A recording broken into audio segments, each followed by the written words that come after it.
Hello friends, I'm Sue Ann Delk.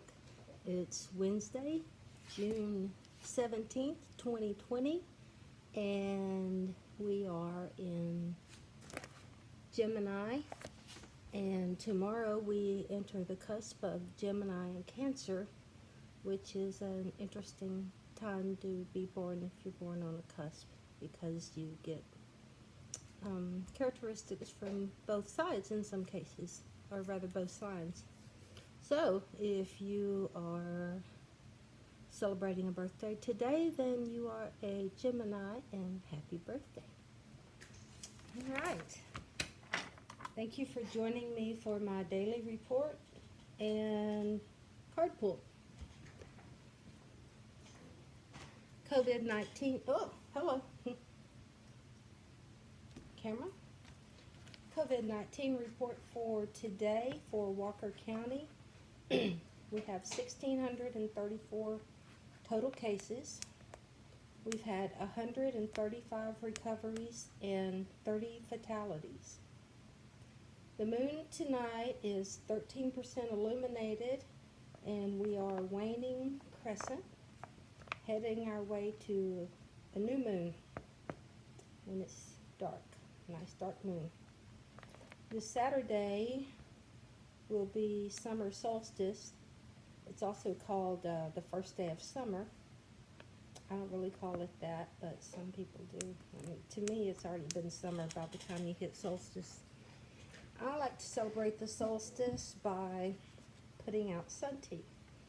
Some people make a big jar of sun tea, but I like to use the little canning jars, like that hold, I don't know, 12 ounces maybe, and make 8 or 10 different ones, and in each one put something different and interesting. Like maybe in one it'll have just a regular black tea bag with a slice of lemon, and another one may have fresh mint from my garden, and another may have chamomile, another may have a regular tea bag and an orange slice, for example.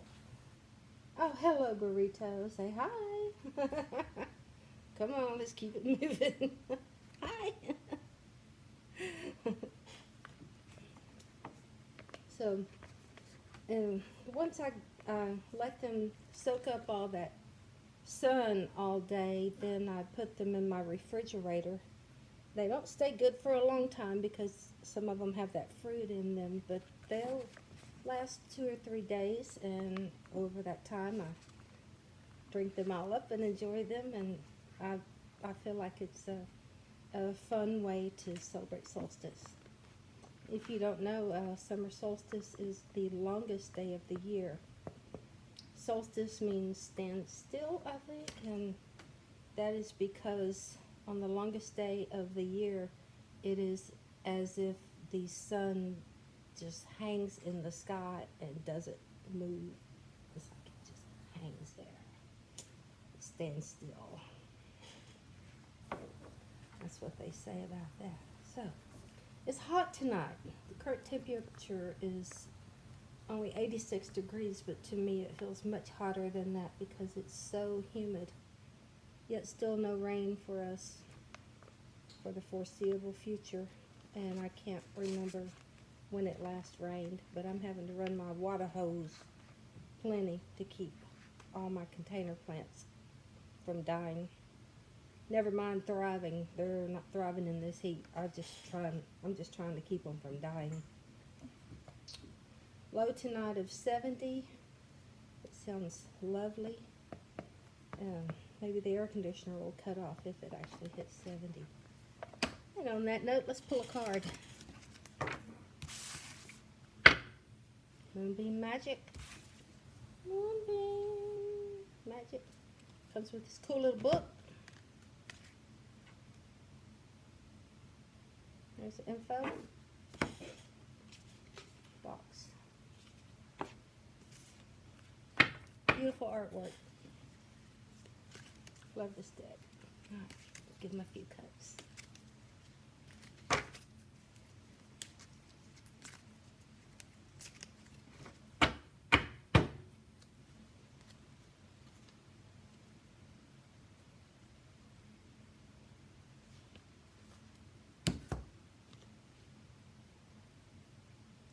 synchronicity.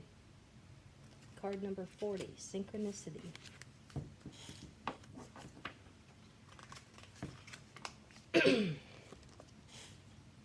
Synchronicity is seeing a pattern of events that occur and lead you to other meaningful places or events. You are being asked to pay attention to the synchronistic events in your life. The things you have been experiencing have occurred for a reason. Synchronistic events are signs and guideposts to let you know you're on the right path. Trust that all is well and the synchronicity is happening for your highest good. And the affirmation says, I am open to the synchronistic events in my life. I trust my spiritual path is unfolding for the benefit of my highest good.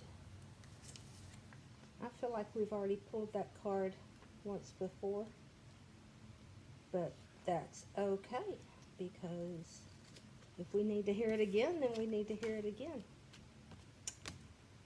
Synchronicity. So, as some of you may know, I have cats at my office. The way I came to have cats at my office is because my boss man's wife had some cats, and she would ask me to take care of them at my office on the weekends if she was out of town or whatever, so that it would be taken care of and she wouldn't have to worry. And so since I was feeding them at my office on weekends, I got to where they just stayed at my office on weekdays too. So by that process, they became my cats, I guess, or the office cats anyway, rather than her cats. And having cat food outside on the porch attracted other cats in the neighborhood who, for whatever reason, didn't want to live elsewhere anymore. Perhaps they were unhappy where they were living, or perhaps their owners moved away and left them, which is horrible and sad as that sounds. It happens. I know it happens. And so over the years, we've had extra cats show up and move in, and I feed them too. One of the first ones that showed up, his name was Charlie, and not long after him, he was joined by Leon. Leon got very sick a few years ago. He had a heart problem and was in pain, so I had to let him cross over the Rainbow Bridge with help from our veterinarian. But Charlie's still here, and I have no idea how old he is, but he's old. He is getting on up there. So Charlie is our oldest cat, and then in addition to Charlie, we have accumulated quite a few more. There's a mama cat who has had 2 litters now, and I've been unable to trap her, but I have trapped her babies and had them all fixed, got them their shots, and strangely enough, we were able to tame these cats, even though they were very feral at the time that I trapped them, and their mama is very feral, and their daddy is very feral, or at least that's what I assume when I see him. He comes around often to make sure that mama cat is okay. He keeps a good eye on her and takes good care of her, which I find fascinating. Hi, Burrito. Say hi. Say hi, Burrito. So, I have a lot of cats I feed outside at my office. Okay, so Monday morning, I go out on the back porch. There's a ramp that leads from one building to another, and I go out on the back porch to put out food for the cats. And walking up this ramp is this tiny little kitten. And I was like, what is this? tiny little body and a big long tail. And he's solid black. And when he gets to the threshold of the door, I see that his eyes are completely gunked shut. He cannot see. His nose is completely gunked shut. He cannot smell. So he wasn't following the smell of the food. And he couldn't see where he was going. The best I can figure was that he was following the meows of the cats on the back porch telling me to put down the chow faster. Faster, Mama, faster, we want our chow. And that little old thing walked right in the back door, right into the kitchen.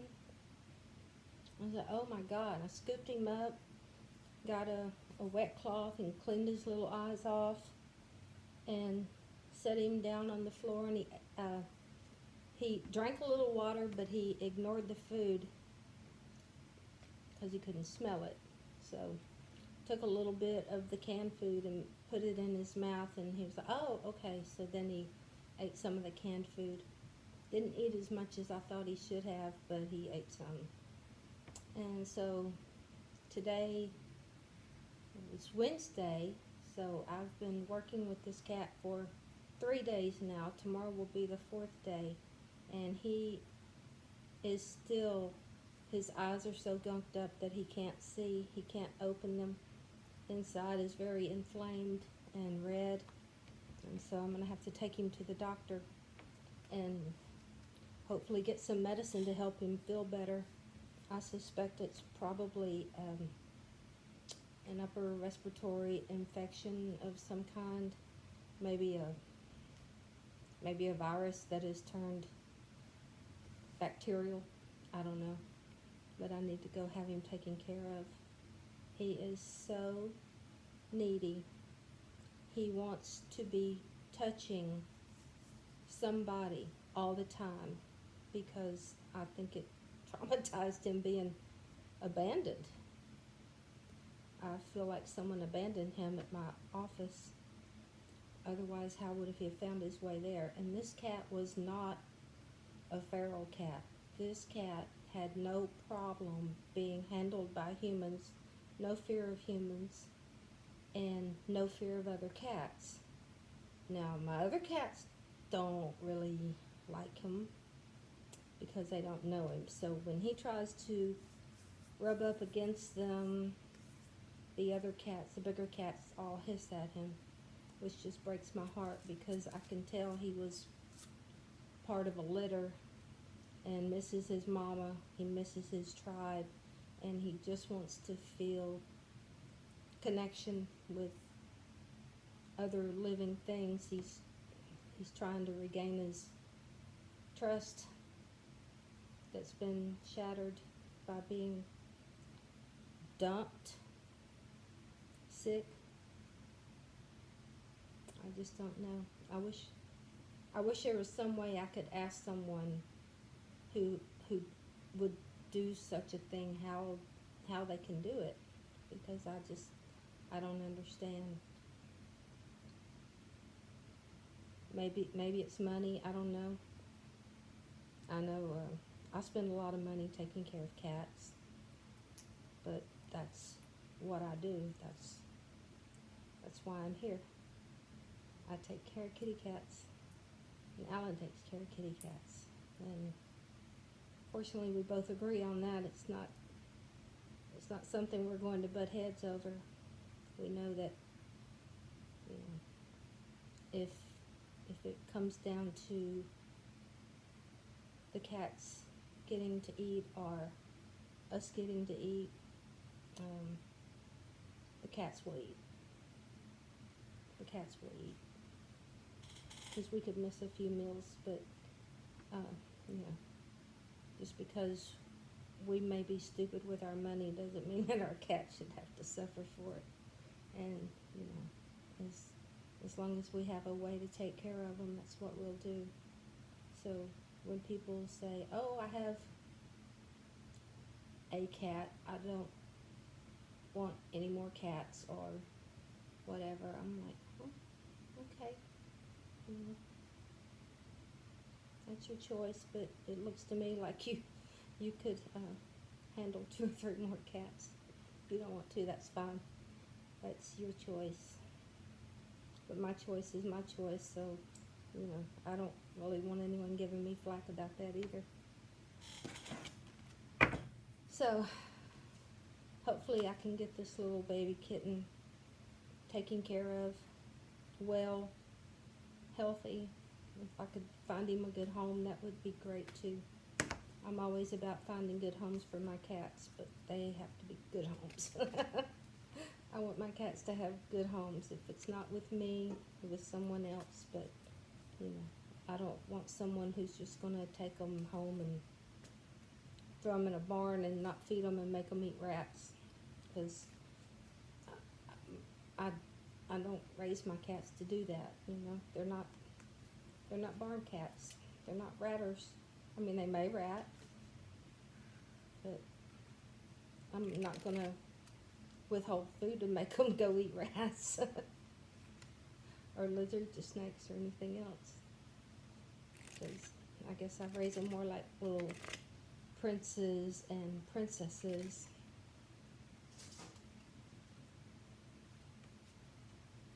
Maybe in a previous life I was a cat. Thank you for joining me tonight and listening to me ramble about my cats. And I hope you will subscribe to my channel or like this video. It would mean a lot to me. Thank you for joining me, and I'll hopefully see you tomorrow night. Good night.